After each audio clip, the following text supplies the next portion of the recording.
Fala galera, bom dia, boa tarde, boa noite, boa madrugada. Meu nome é Sidney Martins, professor de língua portuguesa aqui do LAC Concursos, o maior site de videoaulas do Brasil, quiçá das Américas. Então, venha comigo e vamos direto ao ponto. A nossa aula hoje é de regência e é um assunto pesado, tanto é que a gente vai dividir a aula em provavelmente 3 blocos.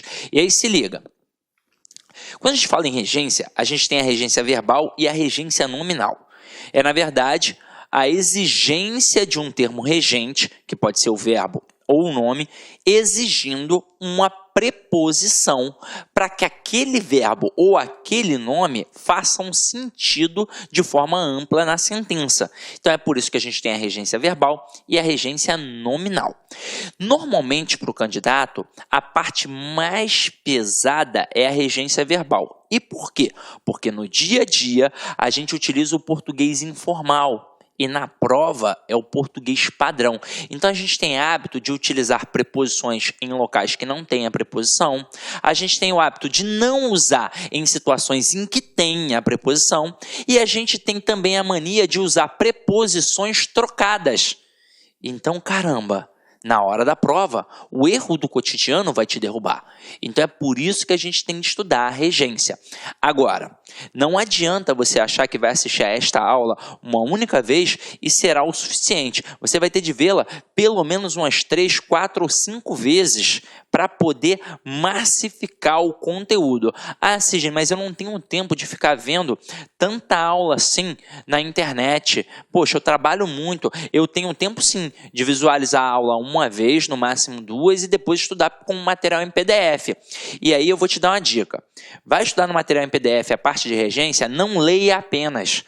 Anote, copie. Quanto mais você copiar sobre aquele conceito, mais você vai guardar isso na sua mente. E aí você vai tirar de letra no dia que você visualizar na prova, tranquilo? Então vamos lá, vamos cair para dentro. Ó, como eu disse a vocês, em concursos públicos, regência é o estudo de qual palavra, ou seja, o termo regente, o verbo ou o nome, pede qual preposição, que é o termo regido. Então, primeiro tem o termo regente, depois tem o termo regido. O termo regente é o que vai reger, é o que vai exigir a preposição. E depois aquele complemento do verbo ou do nome vai ser chamado de termo regido. Então a gente tem a regência verbal, que é quando o verbo exige a preposição. Exemplos aqui: precisamos diariamente de atenção. E aí pensa no verbo, quem precisa, precisa de alguma coisa. Então o verbo precisar exigiu a preposição de.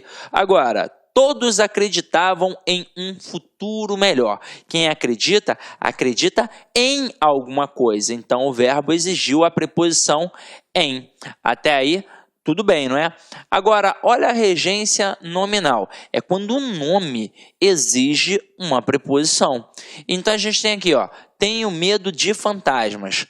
O nome medo trabalha com a preposição de. Porque quem tem medo de alguma coisa. Mantenha sua fé em Deus.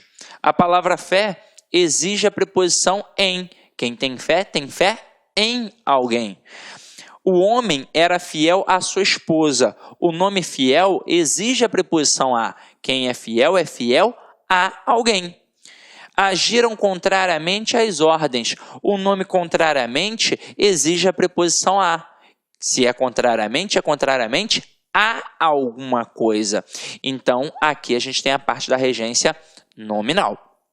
Detalhe, normalmente, quando a gente fala de regência verbal, o aluno realmente tem uma dificuldade, porque no dia a dia utiliza um português diferente daquele que cai na prova. Mas quando a gente fala em regência nominal, por incrível que pareça, normalmente as pessoas utilizam corretamente. E aí como é que o avaliador vai te derrubar? Ele vai te derrubar na análise sintática propriamente dita. Então, quando a gente pega a parte da transitividade verbal, a gente faz as classificações em cima do verbo.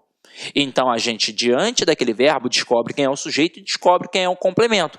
Como nós temos 3 verbos classificatórios, o verbo transitivo, o intransitivo e o de ligação, nós temos 3 tipos de classificações. A gente tem a possibilidade de ter um objeto, que pode ser direto ou indireto, como vimos na aula de transitividade verbal. A gente tem a possibilidade de ter um adjunto adverbial e a gente tem a possibilidade de ter um predicativo do sujeito. Enquanto a gente trabalha ali com o verbo transitivo, pede o objeto. O verbo intransitivo trabalha com adjunto adverbial. E o verbo de ligação trabalha com o predicativo do sujeito. Só que agora a gente vai falar de nome. E quando um termo está ligado a um nome, ou é um complemento nominal, ou é um adjunto adnominal. E quando a gente fala em nome na língua portuguesa, num primeiro momento a gente pensa no substantivo, que é a classe responsável por nomear os seres e as coisas. Mas a gente tem, na verdade, 3 elementos: o substantivo, o adjetivo e o advérbio. E por quê? Porque são correspondentes às 3 formas nominais do verbo. A gente não tem o particípio, o gerúndio e o infinitivo. O particípio corresponde a um adjetivo, o gerúndio corresponde a um advérbio e o infinitivo corresponde a um substantivo. Então, quando a gente tem elementos ligados morfologicamente a um destes 3 termos gramaticais, substantivo, adjetivo e advérbio, a gente vai ter sintaticamente como classificar aquele termo apenas em adjunto adnominal ou complemento nominal. Então a gente vai fazer uma brincadeira aqui agora. A gente vai definir como é que funciona o complemento nominal e como é que funciona o adjunto adnominal.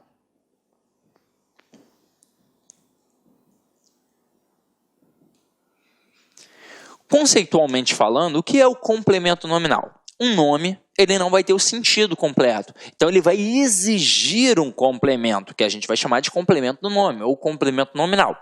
Então, é por isso, por esta exigência, que o complemento nominal sempre tem a preposição.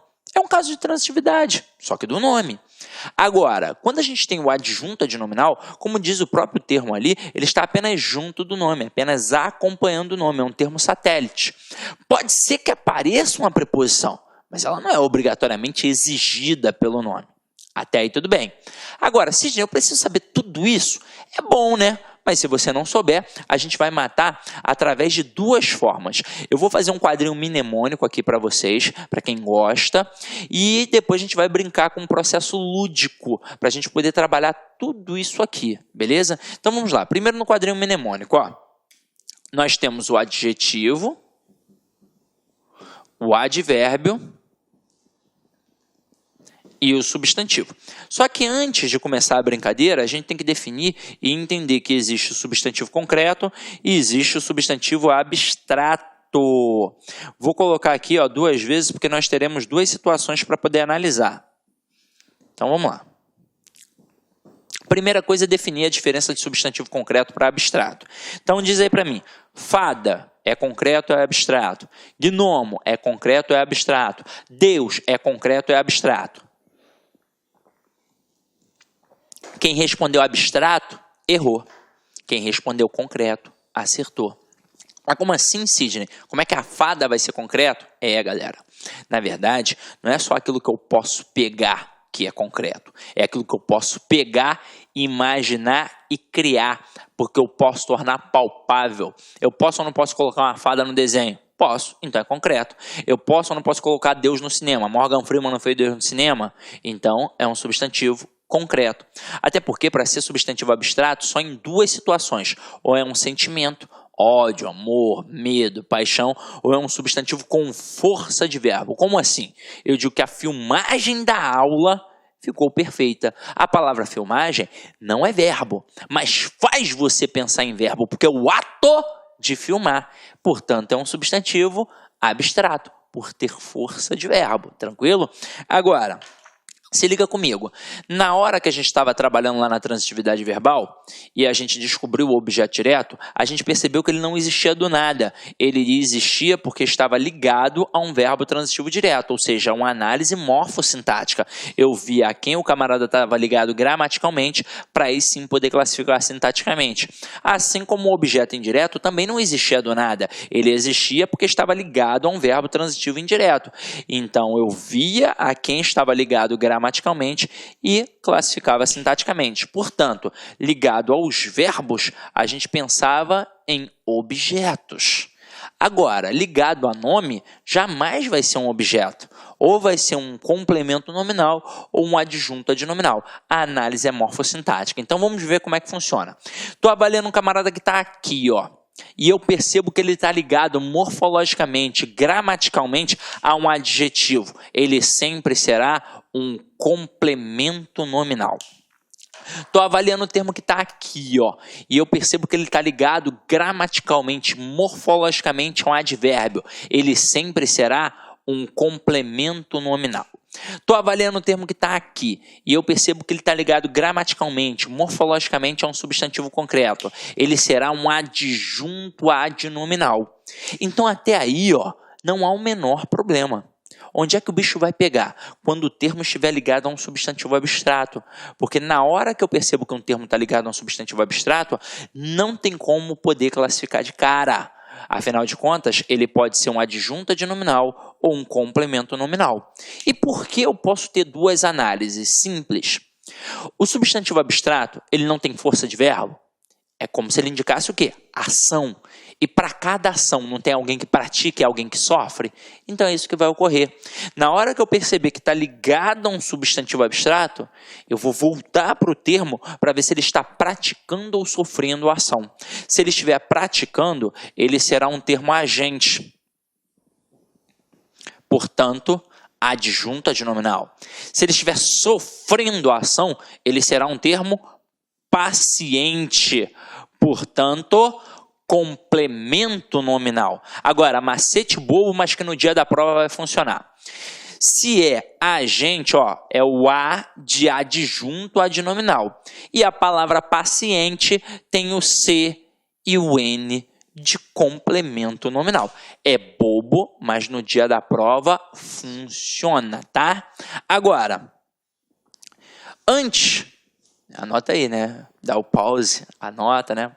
Que às vezes é muito louco, né? Eu apago aqui, e aí o aluno fica assim, caraca, apagou antes de eu, né?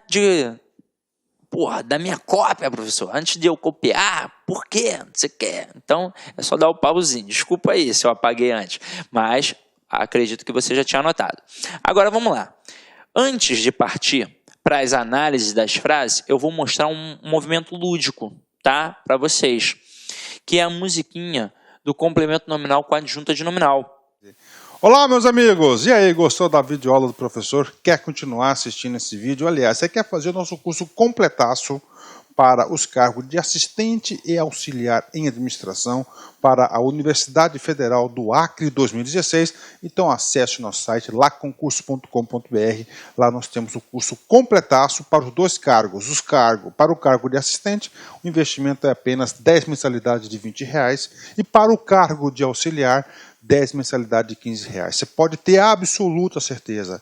Por favor, procure, faça sua pesquisa. Aqui no LA Concursos é o melhor curso-benefício do Brasil. Você sabe por quê? Porque aqui é o único lugar do Brasil que tem um personal coach. O que é personal?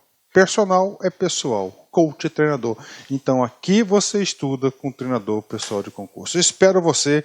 Pode se matricular, pode baixar o material dessa videoaula. É só ir lá no site e clicar lá em documentos e fazer o download do seu material de apoio gratuitamente.